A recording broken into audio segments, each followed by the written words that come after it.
Welcome back, friends. I'm Burke with Shared Science in Long Beach, California, where creative kids dive into STEM fun. This is Lesson 3 of Python Bytes, where you'll learn the mysteries of if. You should have completed Lessons 0 through 2 before you continue. Still here? Good. The answer to Lesson 2's homework challenge is in the comments of this video. If you haven't already, open Replit in your browser. By the end of Lesson 2, you had created your first loop and learned how to gather input from a user.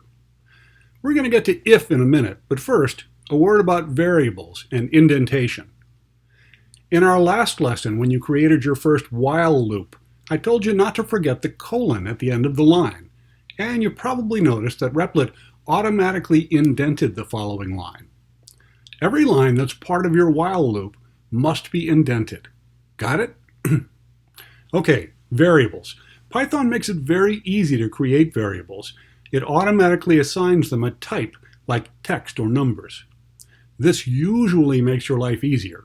More on that later. All right, create a new REPL. Just click on the New REPL button and create the variables x, y, and z as you see on the screen. If you need to pause for a minute, feel free. Now, who knows what REPL stands for? Anybody? Bueller? REPL stands for Read, Evaluate, Print, Loop. It's a way of imagining your programs, or parts of programs. You already know how to print and loop, so this lesson covers the evaluate step. An evaluation is a comparison. It checks whether two things are the same. If they are, the comparison is true. If not, the comparison is false. True usually equals 1, and false equals 0. We'll get into that more later. Okay, when you created your first variable, you assigned it a value using the equal sign, like we've done here. When you compare two things, you use a double equal sign. Got your variables created? Great. So let's give this a try. Remember how to print the value of a variable? Really simple. Type in print x, and when you run the program, it'll print 10, right? Now, add another print statement. Print equals, or print rather, x equals 10. What do you think will happen? True. There you go. Try changing the value of 10 to 20. And what happens? Run it again. False. Okay, so you know how to compare things. How can you use comparisons to make decisions in your program?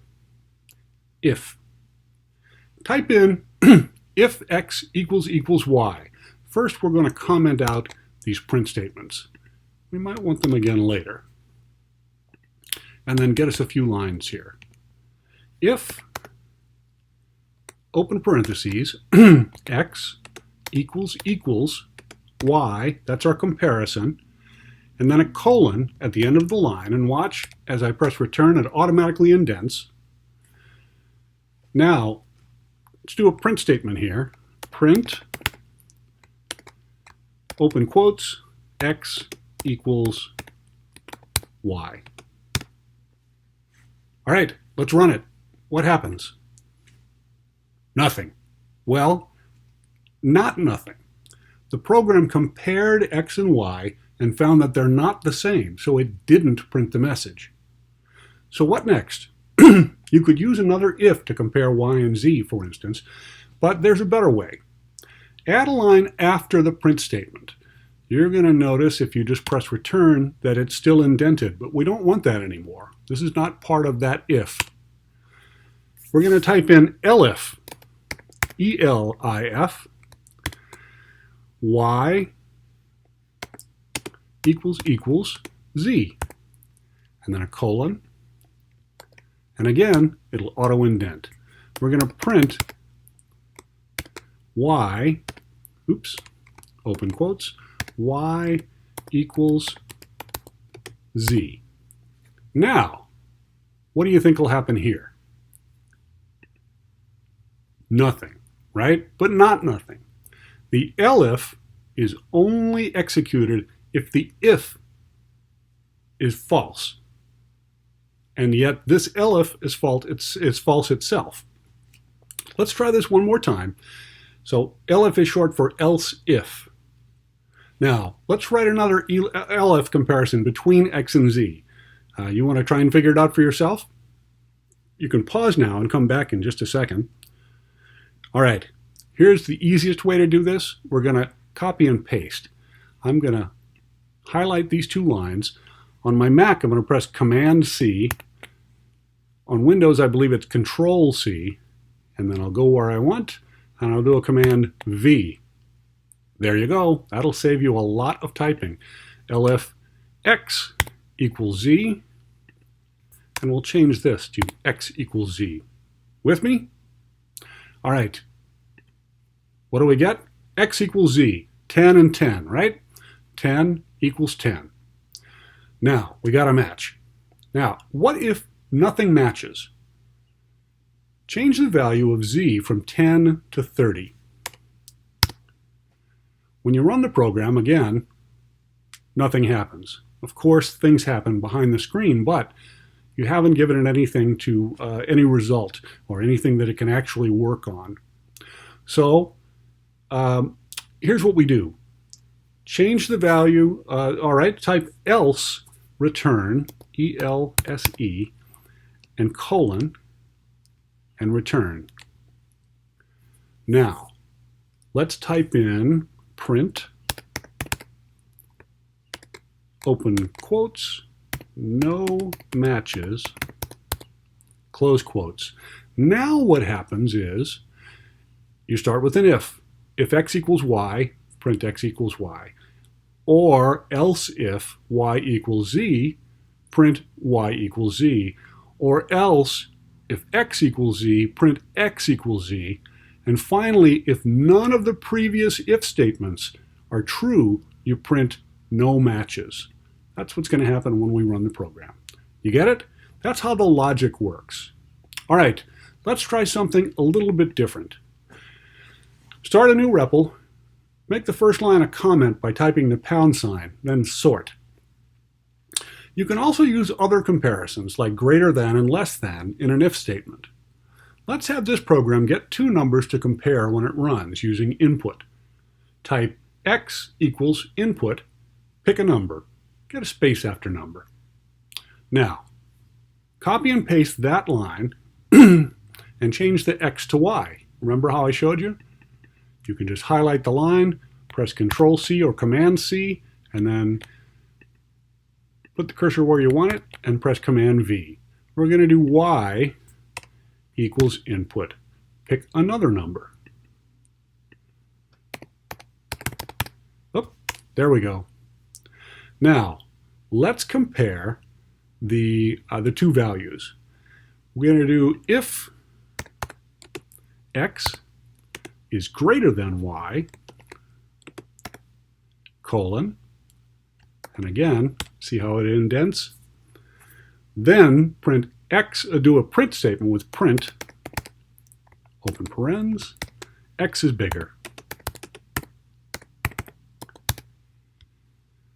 All done? All right, run the program and make the first number higher than the second. Wait, before you do that, put in one more print statement. Print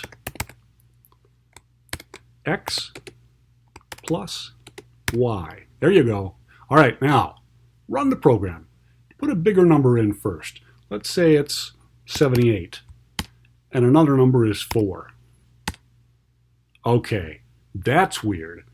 So it shows that x is bigger, but 78 plus 4 equals 784. What the heck? Remember when I told you that Python automatically assigns variables to a type, like a number or a string of letters? And I said that was usually a good thing. Well, here's a case when it's not. The input function returns a string type variable, a collection of characters. Sometimes the comparisons will seem to work, But adding the variables together shows that it's treating them as strings. It literally just puts the two values next to each other. Here's how we fix that. The int function, int, forces a value to be an integer, a whole number. To use it, we'll put the whole input statement inside the parentheses of the int function. So let's try this. int, open parentheses, and then we'll go to the end and put close parentheses. We'll do the same for the second one. int, open parentheses, all the way to the end, and close parentheses. You should have two close parentheses at the end of each one of these lines. Now, run your program. Pick a number. Let's say it's 87, and another number is 6. X is bigger, and the total of the two is 93. Much better.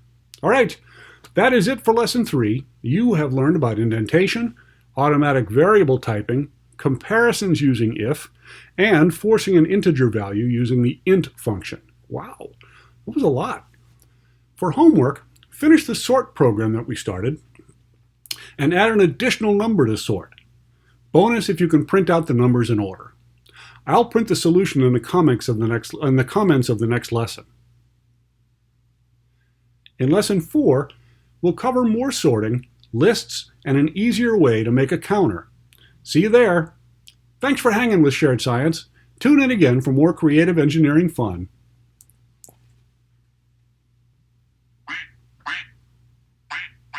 Not on the rug, man.